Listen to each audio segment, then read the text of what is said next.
also in temporal dimension. So anyway, it's like a single solution over your hypersurface to a single media. Okay? But this is cheating. This is not about entirely reproducing ADM reproducing general relativity in electromagnetic media. This is saying you that a specific solution of general relativity can be stored in a media. But can we reproduce the entire general theory of relativity in an electromagnetic media? That's the question. And the answer is yes, as I found it. And to do that, you need to do Gedanken experiments again. So again, I'm telling you that a given metric can be stored in a media. If only we had a formulation of general relativity where we could evolve this specific slice in time, and whether we could write those equations in a media themselves.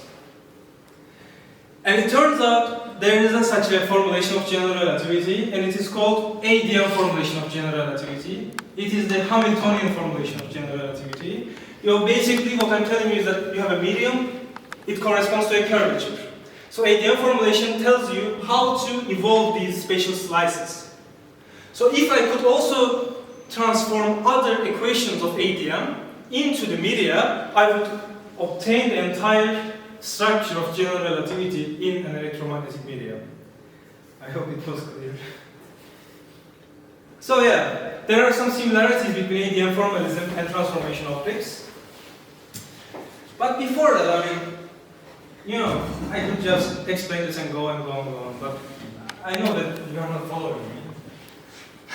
So I want to give you a sense of how this ADM formalism corresponds to something you know in electrical engineering, okay? So, what is ADM?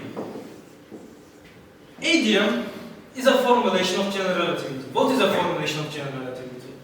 Formulation means there are different ways of looking at a single theory at the same time. So, a formulation that I talked about earlier was written down by Einstein is the first formulation. But then Arnold Wisner also discovered another formulation, Hamiltonian formulation. If you are from physics department, you know what Hamiltonian formulation is, because what is Hamiltonian formulation? Let's say in quantum mechanics, you have a state at time t2, how this is connected to a state in time t1. You basically multiply this guy with an exponential that includes its Hamiltonian, right? So you have a single solution in space and you evolve it. And doing this in quantum mechanics is trivial, but in general relativity this is not trivial. Because general relativity is not a well-posed Cauchy problem, so it's not a well-posed initial value problem. That probably also doesn't make sense to you. I'm trying my best to make it. So, okay, let's try like this. If I was an electrical engineer student, what does this look like? This looks like phasor domain, right? It actually is. What is phasor domain? Phasor domain tells you that you have a solution in steady state that depends on x, and when I multiply it with its like an exponential that has a time component that also depends on omega, the fundamental frequency of your circuit, you have your solution both depending on time and space. Actually, this is exactly what the ADM formulation is. We have a solution at particular manifold in 3D in space, and we have a way to evolve it. So it's like working on phasor domain. This was the best I could do. So yeah, ADM formulation is like working on phasor domain, okay? It's like Hamiltonian formulation of general relativity. It's not like, it is Hamiltonian formulation of general relativity. So, how I noticed the similarity. So, transformation optic metric and ADM formulations metric are quite similar to each other. So one could in principle write the fundamental entities of one onto the other. I hope this was clear. If you have any questions, just ask. This is the best time. So this is how my work actually began. I noticed that what we are looking at transformation optics, our basic entities, our basic curvature slices, are the same starting point in ADM. But in ADM, you also have some other equations. So what I'm telling you is that I will also transfer those equations into the media to obtain the full GR. Because otherwise, I could only translate a single solution at a time. And that would be cheating, right? I want to solve the equations themselves only in media without referencing to Einstein. I hope you are following me. So, I want to talk a little about ADM formalism. So, Einstein's equations are the hardest equations in physics, probably. Well, compared to some equations in QFT, maybe not. But let's assume that it's the hardest. But ADM isn't that hard. Why? Because it is also similar to why we ignore some things in phasor domain. Because when you are working in phasor domain, you ignore some stuff, right? Because you are working on steady state. And you assume that the spatial evolution of your signal doesn't interact with its temporal evolution. That's an assumption, guys. And that's a huge assumption. And people struggle to connect that assumption to GR. It took 60, 70 years. So, returning to ADM formalism, we have our spatial slices, and these are called foliations. So foliations are hypersurfaces, three-dimensional objects in space. So, in ADM formalism looks at different foliations in space at different times. So we look at foliations, your manifolds, at, let's say, at a time later dt, okay? So we will define two functions, a lapse function. Lapse function tells how much your time ticks differently between these two foliations. So your time ticks with respect to alpha. It changes like this. And your spatial shift is given by beta, shift function. So your net movement given by time function is related to this equation. So I will unpack this equation in a bit. So we have foliations. Foliations evolve. They evolve both in time and space. Their evolution in time are captured by alpha. Okay? Alpha is a lapse function. And their shift in space is captured by shift function. And the net movement is captured by your time function. So yeah, probably you won't hear about this after this presentation. Okay, as I told you, ADM equations, ADM formalism has different kinds of equations. We have two constraint equations explaining you how your slices in themselves move, in themselves are shaped. So R and K's, R is an intrinsic curvature and K is an extrinsic curvature. And on the right hand side, this is your energy density. So this is your Hamiltonian constraint, and this is your momentum constraint. Because this one explains you the connection of the extrinsic curvature of the manifold to the momentum energy density, momentum density. So the one explains you how this manifold is shaped. The other explains you how this manifold moves in time. You can visualize this. So Hamiltonian constraint explains you how this manifold deformed, how it is shaped. Momentum explains how it is you translate it over time. And what we will do is to translate these, like extrinsic curvature and intrinsic curvature, in terms of media, using the exactly same mapping. Do you have any questions? Okay. We have two different equations. So those two, the constraint equations, explain to you the shape of your manifold. These two explain to you how your manifold evolves over time. Hence, it includes lapse and shift functions we discussed. Because the evolution in ADM formalism are given by these two functions, lapse and shift. So these functions that explain to you how you evolve your spatial manifold, obviously should include these functions, right? Lapse and shift. That's as far as I will tell you about it. So, in my theory, in our theory, basically my theory is also, in the end I will tell you. So, I work on a specific gauge. So, I take lapse as -1 as a convention to look at simplified solutions. But before simplified solutions, we have only one thing left, I guess. Yes. The only thing we haven't mapped yet is these two terms. Okay, there's my, it's not important. These two terms, your energy density and momentum density. So we need to realize these two components within electromagnetic media somehow. And the way to go is to realize them by corresponding your energy density with, corresponding your mass density with energy density, and your momentum density with the Poynting vector.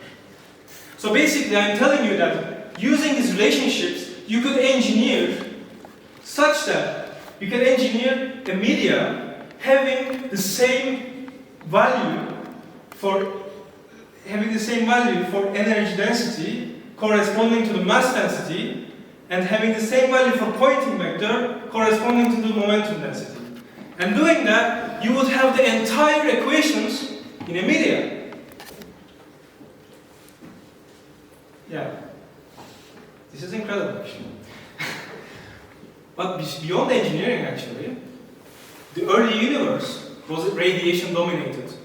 So in a way, the nature herself at its birth behaved according to our theory. So this is not only artificially made. Yeah. So basically, to expand on my theory, I also realized electric and magnetic permittivity using, so ADM formalism has other kind of mappings for electric and magnetic fields. So you have more independent degrees of freedom that I'm telling you right now. So you could also tweak electric and magnetic fields themselves for for mapping the densities better. And I adopted Kip Thorne's work actually, I met him in the summer. And this is called membrane formalism. So they did most of the work for me. I used their results. Because they were looking at black holes. So black holes, when you look at them, if something goes into a black hole, it radiates, it heats up. So it is electromagnetically dominated. So they were also interested about looking at only electromagnetic decomposition in curved media. Yeah. So yeah, we are at the final part. Don't worry, guys. So you have a work theory. We mapped Albert Einstein's equations of gravity inside a media. You probably didn't follow it, but we did it. At least. That's nice, right? But if you have a theory and you don't really prove anything with it, anything new, predict anything new, explain anything new, then it's a useless theory. So what I did is to look at small perturbations, and the reason I did is this.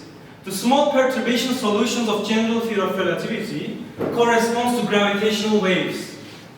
And gravitational waves are important objects in the current astronomy, because there is a collaboration called LIGO, where they are looking at the collision of two black holes, neutron stars, and they are able to calculate astronomical calculations, astronomical entities with them.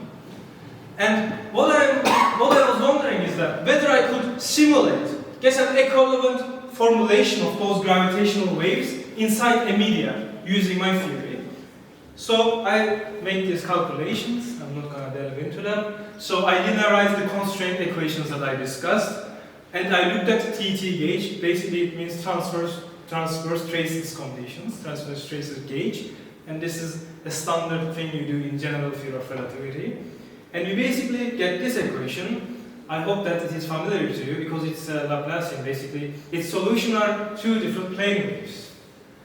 So what I showed is that gravitational waves in the cosmos, gravitational waves created by you sitting there, can be exactly reproduced in an electromagnetic media. You will say, why should we care? Why should we care as engineers? We should care because these kinds of perturbations in a media could also be used for modeling entities like time crystals, as well as it could have some cloaking applications. Who knows? Obviously, physics comes first, then engineering follows it. But it could be applied in different phenomena, both theoretically and practically. And lastly, when I was a visiting student, when I was a visiting researcher at Caltech, there was a professor, Elias Moss. Basically, in 2022, they come up with a similar way of mapping equations. So they come up with an equivalent theory to the theory I discussed today. Again, I don't want to delve into that because if you think that my theory is quite mathematical, you should look at theirs. I mean, it's like 40 pages, and they use these kinds of notations where you can also reformulate Maxwell's equations in a different way, similar to reformulating gravity in ADM formalism that I talk about today. And they do it using so this is another formulation of Maxwell's equations. So these are Hodge products, Hodge stars. So anyway, they come up with a structure reproducing this.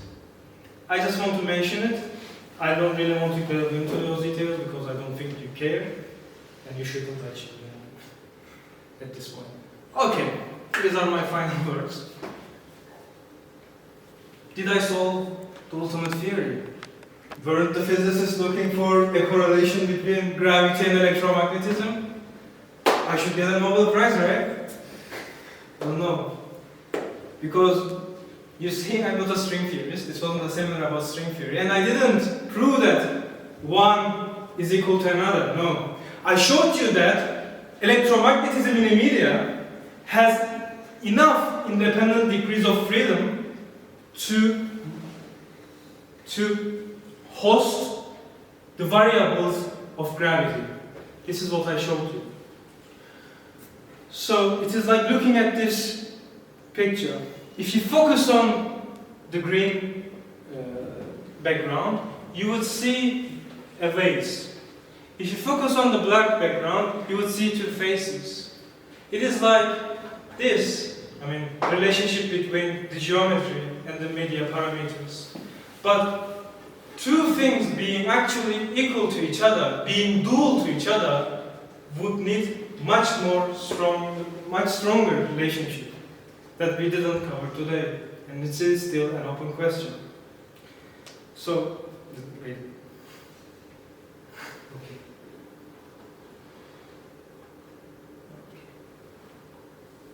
So, I showed you today that gravity and optics are closely related to each other using transformation optics that were discovered 20 years ago or something. And ADM formalism, I showed you that Einstein's theory of relativity can actually be written in a media. I also showed you that using this formalism, I could obtain an equivalent formulation for gravitational waves. And for you engineers, you can design materials using their geometry. That's the important point. So geometry is important. You should learn about nonlinear Euclidean geometry, if I were you. And we physicists have inspired by these analogies. But who are we to say that where an analog system ends and reality begins? Thank you.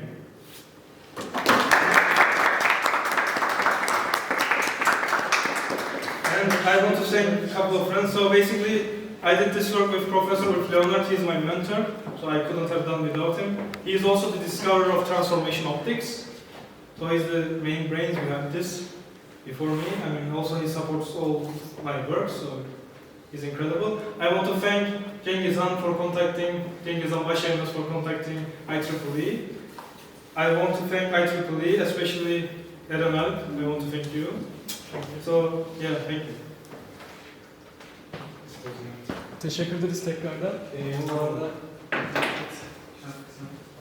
Teşekkür ederim. biz teşekkür ederiz.